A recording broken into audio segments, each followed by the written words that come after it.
वो भोला भंडारी हैं तो कुछ लोगों के लिए कालों के काल महाकाल हैं। दोस्तों, शिव पुराण में 64 ज्योतिर्लिंग के बारे में बताया गया है, लेकिन इनमें सबसे ज्यादा महत्व 12 ज्योतिर्लिंगों का है और हर ज्योतिर्लिंग का अपना एक इतिहास और प्रचलित कथाएं भी हैं। ऐसी मान्यता है कि भारत की इन 12 जगहों पर भगवान शिव ने खुद प्रकट होकर अपने भक्तों को दर्शन दिए थे और ज्योतिर्लिंग के रूप में भगवान शिव उसी जगह पर आज भी मौजूद हैं। स्कंद पुराण में कहा गया है कि शिवलिंग का मीनिंग होता है इन्फिनिटी, जिसकी ना कोई शुरुआत है और ना कोई अंत है। वो निराकार यानी शेपलेस है। महादेव इस संसार की शुरुआत से पहले भी थे और इस संसार के अंत तक वो रहेंगे। ऐसा कहा जाता है जो भी इंसान इन 12 ज्योतिर्लिंगों का हर दिन सुबह शाम सिर्फ नाम लेता है, उसके जन्मों जन्मों के पाप नष्ट हो जाते हैं। श्री महाकाल के दर्शन मात्र से आयु और जीवन संकट कट जाते हैं। श्री सोमनाथ ज्योतिर्लिंग के दर्शन से समस्त पापों का नाश हो जाता है। केदारनाथ ज्योतिर्लिंग भगवान शिव का सबसे प्रिय और अपने भक्तों की सब मनोकामनाएं पूर्ण करने वाला माना जाता है।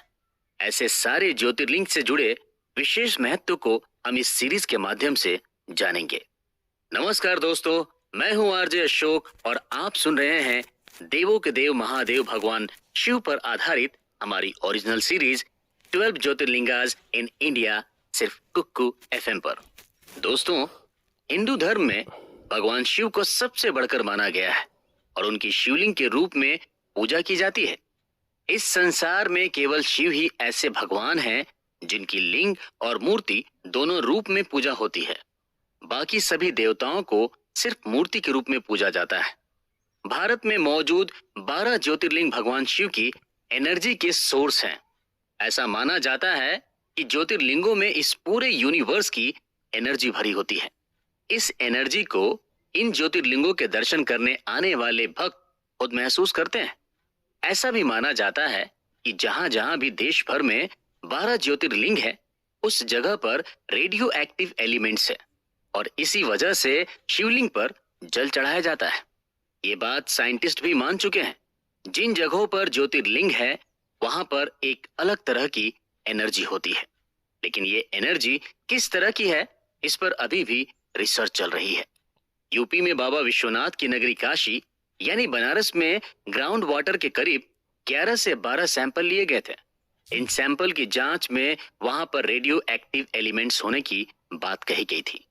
तो इस तरह से देखा जाए तो ना सिर्फ रिलीजियस तौर पर बल्कि साइंटिफिक तौर पर 12 ज्योतिर्लिंगों का महत्व है। भारत में जहां जहां भी भगवान शिव के ज्योतिर्लिंग हैं, अगर उन जगहों पर मैप मिलाया जाए तो एक शंख का शेप बनता है और ये बात हैरान कर देने वाली है। तो इसका क्या मतलब निकाला जाए कि इन 12 ज्योतिर्लिंगों की स्थापना सोच समझकर एक प्लानिंग करके की गई थी या फिर ये एक कोइंसिडेंस है। इंडिया में बने दूसरे मंदिरों के कंपैरिजन में 12 ज्योतिर्लिंग सबसे ज्यादा मिस्टीरियस हैं। हर ज्योतिर्लिंग के बनने की एक अलग कहानी है जो हिंदू धर्म की आस्था से जुड़ी है। साथ ही हर ज्योतिर्लिंग की कोई ना कोई मान्यता भी है। हमारी इस सीरीज में हम भगवान शिव के 12 ज्योतिर्लिंगों के बारे में विस्तार से जानेंगे। दोस्तों, इस सीरीज में बताई गई जानकारी बहुत से अलग अलग सोर्सेस से ली गई है, जैसे पौराणिक कथाओं, वीडियोस, बुक्स, प्रवचनों एक्सेट्रा। अगर इसमें कुछ कमी रह जाती है तो आप हमें कमेंट करके बता सकते हैं। हम इसे सुधारने का पूरा प्रयास करेंगे। तो चलिए जुड़ जाइए हमारे साथ देवों के देव महादेव के 12 ज्योतिर्लिंगों की अद्भुत और अलौकिक जर्नी में।